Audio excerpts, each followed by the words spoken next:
आज हम लोग देखने वाले हैं जो बिहार बोर्ड इंटर का परीक्षा 2024 में होने वाला है, ठीक है, उससे रिलेटेड प्रश्न, ठीक है। देखिए, सबसे पहले हम लोग फिजिक्स का आज टारगेट किए हैं, फिजिक्स भौतिकी का। इसमें 2023 में जो है पूछे गए प्रश्न ऑब्जेक्टिव प्रश्न है, उसी को हम लोग देखने वाले हैं। क्या कि वो इतना हल्का प्रश्न जो है पूछा गया है 2023 में, तो जो है आपका पेपर 24 में कैसा होगा इससे तो तुलना होगा ना, कि कैसा पूछता है पिछले वर्ष, उसी के अनुसार से जो है आपको किस चैप्टर से पूछ रहा है प्रश्न, कहाँ से पूछ रहा है, ये सारे जो है डाउट आपको पिछले वर्ष के पेपर देखने के बाद क्लियर हो जाएगा, ठीक है। और देखिए, ये केवल जो भी इसमें जो पूछा गया है उसके अनुसार से यदि आप पढ़ लेते हैं केवल इतना जो हम बताएंगे, तो आपका जो है यहाँ पे 450 प्लस नंबर आपके आसानी से आ जाएंगे, ठीक है। जो इसके अकॉर्डिंग पढ़ेगा, ठीक है, खाली पढ़ने से नहीं होता है। नंबर कहाँ से आते हैं चलिए हम आपको बताएंगे, ठीक है। तो चलिए पहला क्वेश्चन इसमें का देखते हैं। देखिए, यहाँ पे लिखा हुआ है 2023 ये, ठीक है। यहाँ पे पेपर जो हुआ है आपका वो इसी में का है, भौतिक का है, ठीक है। देख सकते हैं आप लोग 2/2/2023। यहाँ पे आपका समय दिया है 1 घंटा 15 मिनट, 3 घंटा 15 मिनट, ठीक है। आपका जो है 70 नंबर का जो है क्या है पेपर है। उसके बाद से 26 नंबर यहाँ पे पेरियडिकल जोड़ के यहाँ पे टोटल कर दिया है 96 नंबर, ठीक है। यहाँ पे आपको 70 नंबर का ही पेपर देना है, ठीक है, जो कि यहाँ पे उसका कंडीशन लिखा गया है। चलिए, अब आपका कंडीशन पहला कह रहा है खंड ब वस्तुनिष्ठ प्रश्न। यहाँ पर हम लोगों को वस्तुनिष्ठ ही प्रश्न देखना है। कह रहा है प्रश्न 1 से लेकर 70 तक के प्रत्येक प्रश्नों के साथ 4 विकल्प दिए गए, जिनमें से प्रत्येक सही है, एक सही है। अपने उत्तर को चुनिए, सही विकल्प वो यहाँ मार्कशीट पर चिन्ह करें, मार्कशीट पर रंगना है जो सही है। इसमें से किन्हीं 35 प्रश्न का ही उत्तर देना है, 70 में से आपको 35 का ही उत्तर देना है, ठीक है। तो देखिए कितना हल्का आपके बिहार बोर्ड का जो है पेपर आता है, ये पहले समझ लीजिए। चलिए देखिए, पहला क्वेश्चन कह रहा है निकेल क्या है। निकेल जो है आपको बताना है कि क्या है। तो निकेल होता है क्या, ये जो है निकेल आपके होते हैं लौह चुंबकीय होते हैं। निकेल जो होता है लोहा का अयस्क है, तो लौह चुंबकीय हो जाएगा। ये तो आपका इजी एकदम क्वेश्चन है, जो भी लोहा का जो है पढ़ा होगा। निष्कर्षण, चुंबकीय याम्योत्तर एवं भौगोलिक याम्योत्तर के बीच का कोण कहलाता है। क्या कोण कहलाता है, तो ये होता है दिक्पात। दिक्पात ऑप्शन नंबर बी जो है इसका राइट हो जाएगा, ठीक है।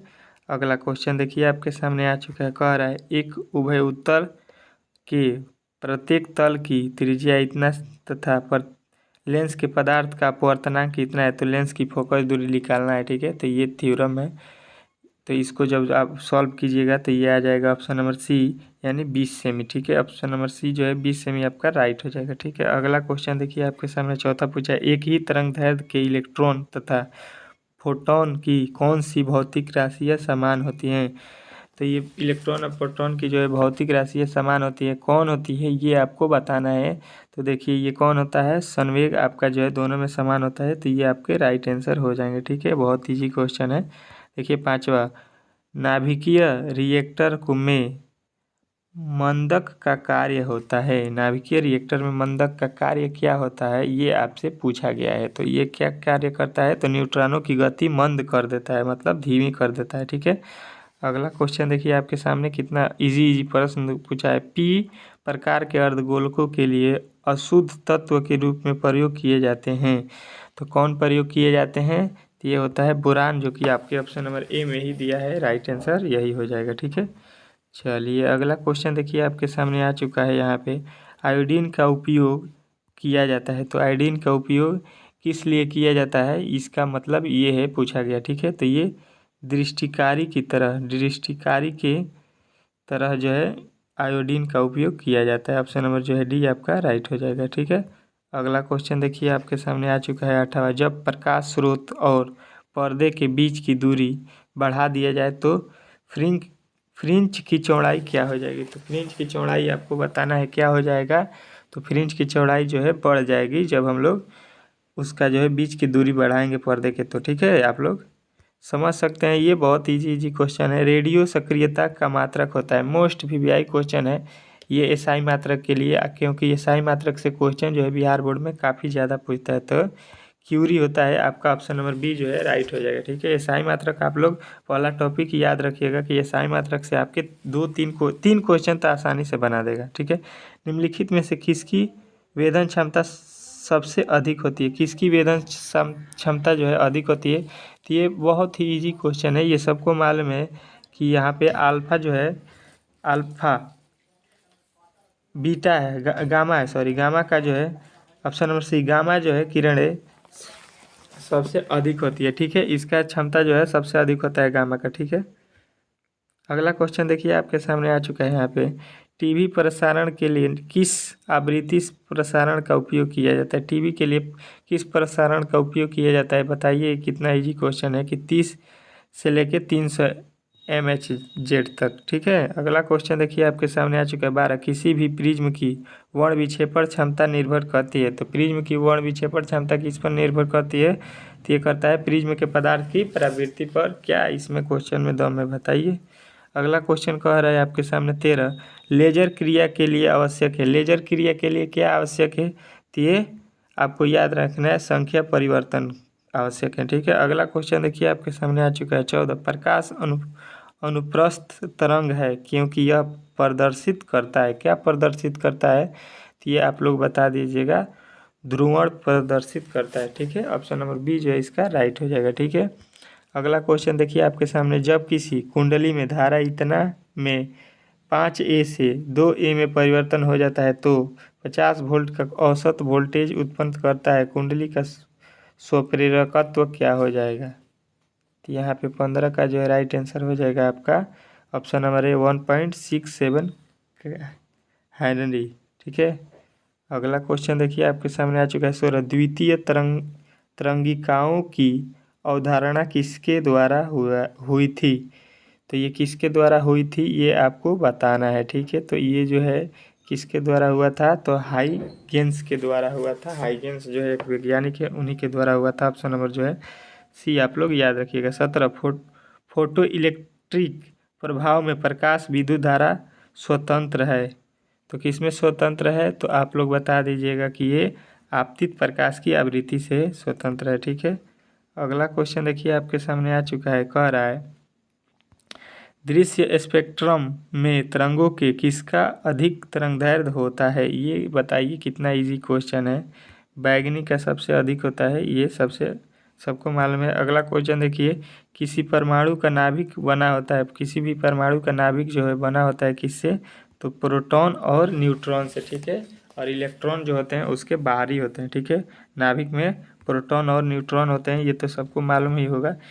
केवल धारिता युक्त प्रत्यावर्ती धारा परिपथ में धारा एवं वोल्टता के बीच कलांतर होता है, क्या होता है ये आपको बताना है। ठीक है, तो इसका जो है राइट आंसर आपको याद रखना है कि ये जो हो जाएगा आपका 90 डिग्री। ऑप्शन नंबर बी जो है आपका राइट हो जाएगा। ठीक है, चलिए अगला क्वेश्चन देखिए आपके सामने, निम्नलिखित में से किस विद्युत चुंबकीय विकिरण का तरंगदैर्घ्य न्यूनतम होता है, विकिरण का कौन सा है रंग सबसे न्यूनतम होता है, ये आपसे पूछा गया है। ठीक है, तो ये होता है कौन, गामा किरण है। ठीक है, चलिए अगला क्वेश्चन देखिए आपके सामने आ चुका है 25 का द्विधारी समतुल्य निकालिए। तो 25 का द्विधारी जब आप लोग निकालिएगा, द्विधारी निकालना आता होगा आप लोगों को, नहीं आता होगा तो एक वीडियो मैं स्पेशल उस पर बना दूंगा। ठीक है, कहिएगा तो कमेंट बॉक्स में बता दीजिएगा। 1001 उसका पावर जो है 2, इस प्रकार आपका ऑप्शन नंबर बी जो है राइट हो जाएगा। द्विधारी निकाल के उसको कोष्ठ में हमेशा दूसरे लिखते हैं। ठीक है, विवर्तन प्रिज्मों की चौड़ाई व्यतिकरण फ्रीजों के आगे अब आपको बताना है कि इसके आगे क्या होता है। ठीक है, तो ये होता है क्या, कि समान नहीं होता है, मतलब परिवर्तन फ्रीजों की चौड़ाई व्यतिकरण फ्रीजों के समान नहीं होते, ये कहने का मतलब है। ठीक है, अगला प्रकाश वर्ष का मान बराबर होता है, प्रकाश वर्ष का मान बराबर होता है किसके बराबर होता है, तो आप लोग याद रखिएगा ये होता है आपका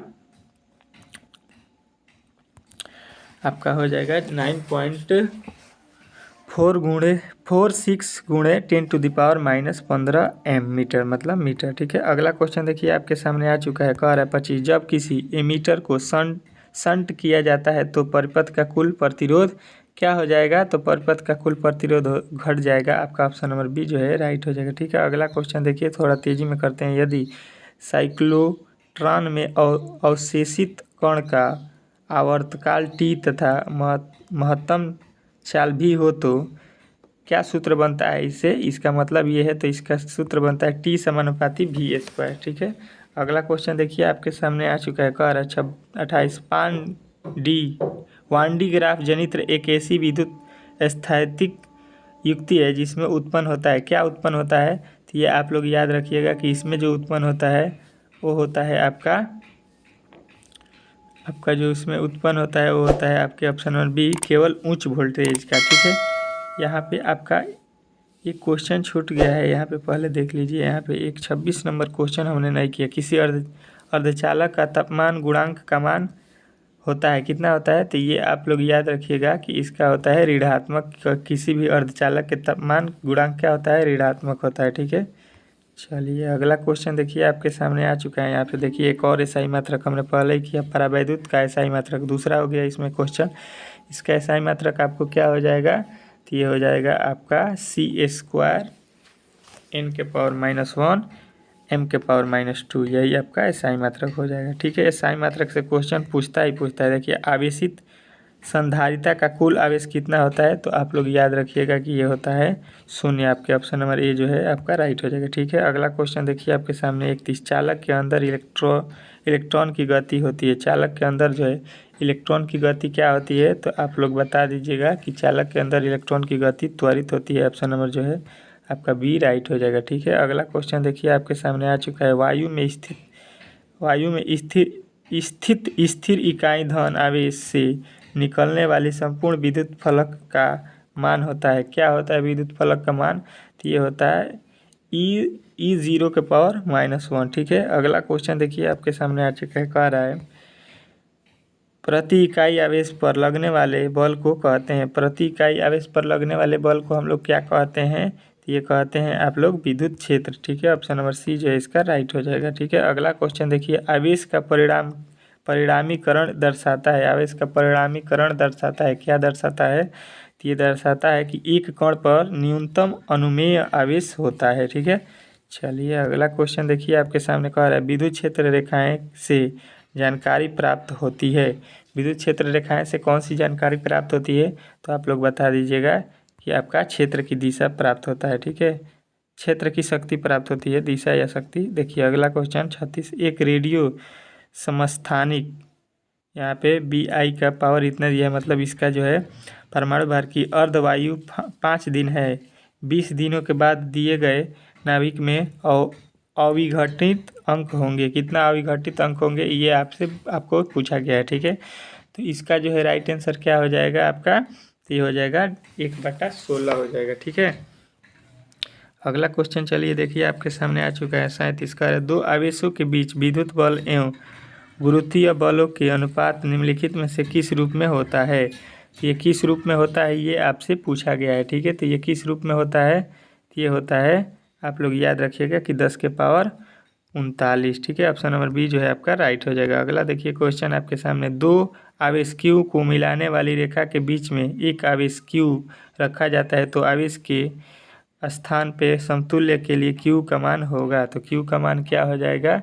ये आप लोग याद रखिएगा कि -Q/4 जो है आपका हो जाएगा राइट आंसर। ठीक है, अगला क्वेश्चन देखिए आपके सामने आ चुका है 39 विद्युतीय द्विध्रुव आघूर्ण वेक्टर P एवं विद्युतीय क्षेत्र की तीव्रता वेक्टर E के लिए कोण का मान कितना होगा यदि विद्युतीय स्थिर समयावस्था स्थिर स्थिति में रहे तो ये आपको याद रखना है। इसका जो है राइट आंसर हो जाएगा 0 हो जाता है दोनों। ठीक है, अगला क्वेश्चन देखिए आपके सामने यहाँ पे आ चुका है 40 निम्नलिखित में से कौन भौतिक राशि सदिश है? सदिश राशि आपको बताना है, तो सदिश आपको मालूम होगा विद्युत तीव्रता जो होती है ये एक सदिश राशि है, बाकी सब अदिश है। ठीक है, चलिए 41 में दो तरंग y1 = 4 sin, उसके बाद से WT तथा इसके बाद से y2 का वैल्यू दिया है। उत्पन्न व्यतिकरण के आयतन में महत्तम मान होता है। क्या महत्तम मान होता है ये आपको पूछा है, तो महत्तम मान इसमें हो जाएगा आपका 5 जब इसको सॉल्व करेंगे तो। ठीक है,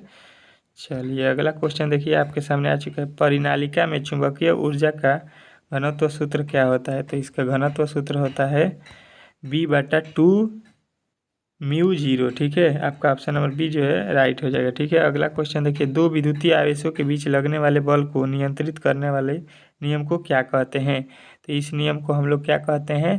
तो सबको मालूम है, कूलॉम के नियम से हम लोग दो आवेशों के बीच में जो है लगने वाले बल को नियंत्रित करते हैं। विद्युत आवेश के कारण r दूरी पर विद्युत विभव का मान क्या होता है? तो विद्युत विभव का मान आपको याद रखना है r के व्युत्क्रमानुपाती होता है। ऑप्शन नंबर बी जो है राइट हो जाएगा। ठीक है, अगला क्वेश्चन देखिए 45। किसी चालक के संवहक वेग तथा आरोपित विद्युत क्षेत्र के बीच का संबंध होता है, तो क्या होता है? आप लोग याद रखिएगा कि VD समानुपाती ई के पावर 3 रूट में होता है। ठीक है, ये आपका ऑप्शन नंबर जो है डी जो है राइट हो जाएगा। ठीक है, अगला क्वेश्चन देखिए। 64 समरूप बूंदे जिनमें से प्रत्येक की धारिता 5 जो है आपका μF है, तो मिलकर एक बड़ा बूंद बनाने पर बड़े बूंद की धारिता आपको बताना है। तो बड़े बूंद की धारिता जो हो जाएगी आपके 20 μF हो जाएगा। ठीक है, अगला क्वेश्चन देखिए आपके सामने आ चुका है। विभव मापी से मुक्त क्या मापा जाता है? तो विभव मापी से हम लोग क्या मापते हैं? तो विभवांतर। ये तो सिंपल सी है। अगला क्वेश्चन देखिए आपके सामने आ चुका है। अगर दो आवेशों के बीच की दूरी बढ़ाई जाती है तो उनका विद्युत स्थैतिक ऊर्जा क्या होता है? तो ये जो है आपका विद्युत स्थैतिक ऊर्जा जो होता है वो घट सकता है या बढ़ सकता है, दोनों हो सकता है, यानी ऑप्शन नंबर सी जो है आपका राइट हो जाएगा। ठीक है, 39 देखिए। दो समरूप R तथा R2 को एक विद्युत परिपथ में श्रेणी क्रम में जोड़ा जाता है। R तथा 2R में उत्पन्न ऊष्मीय ऊर्जा का अनुपात जो होता है कितना होता है ये आपको बताना है। तो इसका अनुपात होता है 1:2, जो कि ऑप्शन नंबर ए में दिया है, यही आपका राइट हो जाएगा। ठीक है, 50 देखिए। गोलीय दर्पण में पानी में डुबा दिया जाता है, इसका फोक्सांतर दूरी होगा, तो उसका फोक्सांतर क्या हो जाएगा? जब पानी में डुबाएंगे तो समान रहेगा, उसमें कोई चेंजिंग नहीं आएगा। ठीक है, चलिए अगला क्वेश्चन देखिए आपके सामने। पूर्ण आंतरिक परावर्तन की स्थिति में परावर्तन गुणांक का मान कितना होता है? तो परावर्तन गुणांक का मान जो है उसमें 1 हो जाता है आपका। ठीक है, चलिए अगला क्वेश्चन देखिए। पार्विक दूरदर्शी द्वारा बना अंतिम प्रतिबिंब होता है, अंतिम प्रतिबिंब कैसा बनता है ये आपको बताना है। तो ये बनता है काल्पनिक एवं वस्तु की अपेक्षा सीधा। ठीक है, ऑप्शन नंबर बी जो है आपका राइट हो जाएगा। ठीक है, 53 देखिए। किसी LCR परिपथ के अनुनाद की स्थिति में आरोपित वोल्टेज तथा धारा के बीच कलांतर होता है, कितना होता है ये आपसे पूछा गया है। तो ये कलांतर होता है आपका 0। ऑप्शन नंबर डी जो है आपका राइट हो जाएगा। ठीक है, अगला क्वेश्चन देखिए आपके सामने। एक ऊंचीय ट्रांसफार्मर की द्वितीय कुंडली में धारा का मान प्राथमिक कुंडली की तुलना में होता है, तो कितना होता है ये आपसे पूछा गया है। तो इसका जो हो जाएगा ऑप्शन नंबर जो है आपका कम हो जाता है। ऑप्शन नंबर बी जो है इसका राइट हो जाएगा। ठीक है, देखिए एक्स किरणें हैं, एक्स किरणें क्या है ये आपसे पूछा गया था। ये क्या होती हैं? तो ये विद्युत चुम्बकीय तरंगे होती हैं एक्स किरणें। ठीक है, अगला क्वेश्चन देखिए आपके सामने आ चुका है। यदि किसी माध्यम से निर्वात से संपूर्ण आंतरिक परावर्तन के लिए क्रांतिक कोण 30 हो तो माध्यम में प्रकाश का वेग क्या होगा? तो माध्यम में प्रकाश का वेग आपका हो जाएगा 1.5 × 10⁻⁻5 मीटर पर सेकेंड। ठीक है, ऑप्शन नंबर बी जो है इसका राइट हो जाएगा। चलिए 70 देखिए। 40 सेमी फोकसांतर दूरी वाले उत्तल लेंस 20 सेमी फोकस दूरी वाले एक अवतल लेंस के संपर्क में है, इनके संयोजकता की क्षमता डायोप्टर में आपको बताना है। ठीक है, तो जब इसको आप लोग सॉल्व कीजिएगा, न्यूमेरिकल है, तो आपका राइट आंसर आ जाएगा ऑप्शन नंबर बी -2.5।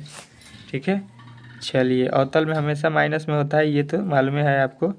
चलिए अगला क्वेश्चन देखिए आपके सामने यहाँ पे आ चुका है। कार्य 58 व्यतिकरण की घटना का कारण है। व्यतिकरण की घटना का कारण क्या है? तो ये होता है, आप लोग बता दीजिएगा, कलांतर। कलांतर के कारण होता है। ऑप्शन नंबर ए जो है आपका राइट हो जाएगा। ठीक है, अगला क्वेश्चन देखिए। ध्रुवित प्रकाश उत्पन्न करने के लिए किसको प्रयुक्त किया जाता है? तो ये हम लोग किसको प्रयोग करते हैं? तो आप लोग याद रखिएगा निकाल प्रिज्म का। ठीक है, अगला क्वेश्चन देखिए यहाँ पे जो है ये चित्र दिया है किसका?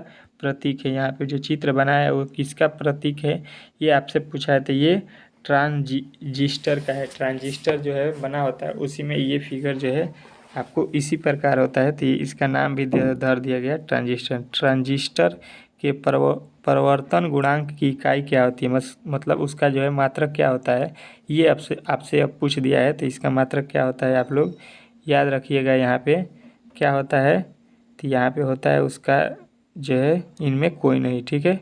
वोल्ट एम्पियर ओम तीनों नहीं होता है, ये तो सबको मालूम है किसका होता है। तो आपका राइट आंसर डी हो जाएगा। चलिए अगला क्वेश्चन देखिए आपके सामने 62, निम्न में से कौन सा तर्क द्वार सार्वजनिक तर्क द्वार है।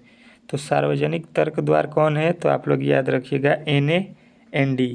NAND जो ऑप्शन नंबर डी है आपका राइट हो जाएगा, ठीक है। अगला क्वेश्चन देखिए, UHF आवृत्ति की तरंगें प्राप्त कैसे संचारित होती है। तो ये जो है आपके कैसे संचारित होती है, तो ये आंतरिक तरंगे से संचारित होती है, ठीक है। अगला क्वेश्चन देखिए आपके सामने 6μF धारिता के 3 संधारित्र उपलब्ध है जिनके द्वार प्राप्त न्यूनतम एवं अधिकतम धारिता होता है। तो कितना हो जाएगा जब इसको सॉल्व करेंगे, तो इसका धारिता तो ये आ जाएगा 6μF से 18μF, ठीक है। चलिए अगला क्वेश्चन 65 देखिए, एक प्रत्यावर्ती धारा का समीकरण इतना दिया है तो में धारा के मूल माध्यम वर्ग का मान होता है। तो मूल माध्यम वर्ग का मान जो हो जाएगा आपका 60√2 हो जाएगा, ठीक है। चलिए अगला क्वेश्चन देखिए आपके सामने आ गया है, LR परिपथ की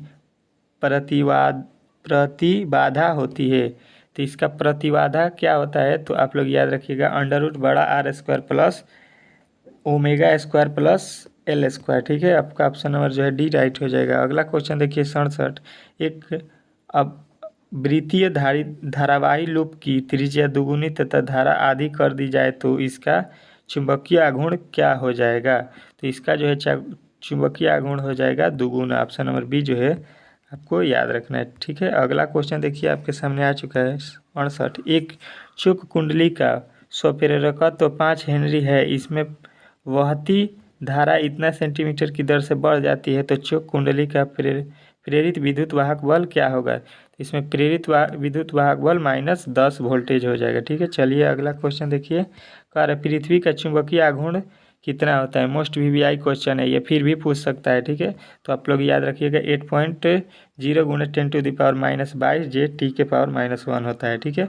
चलिए आज का अंतिम इस सेट का विद्युत चुंबकीय तरंग में विद्युतीय तरंग तथा चुंबकीय तरंग के बीच का कालांतर होता है, कितना होता है, तो ये 0 होता है, सबको मालूम है। चलिए अगर हमारे चैनल पर पहली बार आए थे तो प्लीज़ चैनल को सब्सक्राइब कर लीजिए और वीडियो को लाइक कर दीजिए, क्योंकि जो है आपकी परीक्षा के अनुसार इस पर जो है क्वेश्चन बनाया जा रहा है, सेट किया जा रहा है। तो आप लोग की परीक्षा के महत्व को देखते हुए बहुत ही महत्वपूर्ण क्वेश्चन यहाँ पर दिया जा रहा है। तो आप लोग वीडियो को चैनल को सब्सक्राइब कर लीजिए ताकि वीडियो जो हम कभी भी डालें तो आपको सबसे पहले आपको नोटिफिकेशन जाए। चलिए मिलते हैं अगले वीडियो में।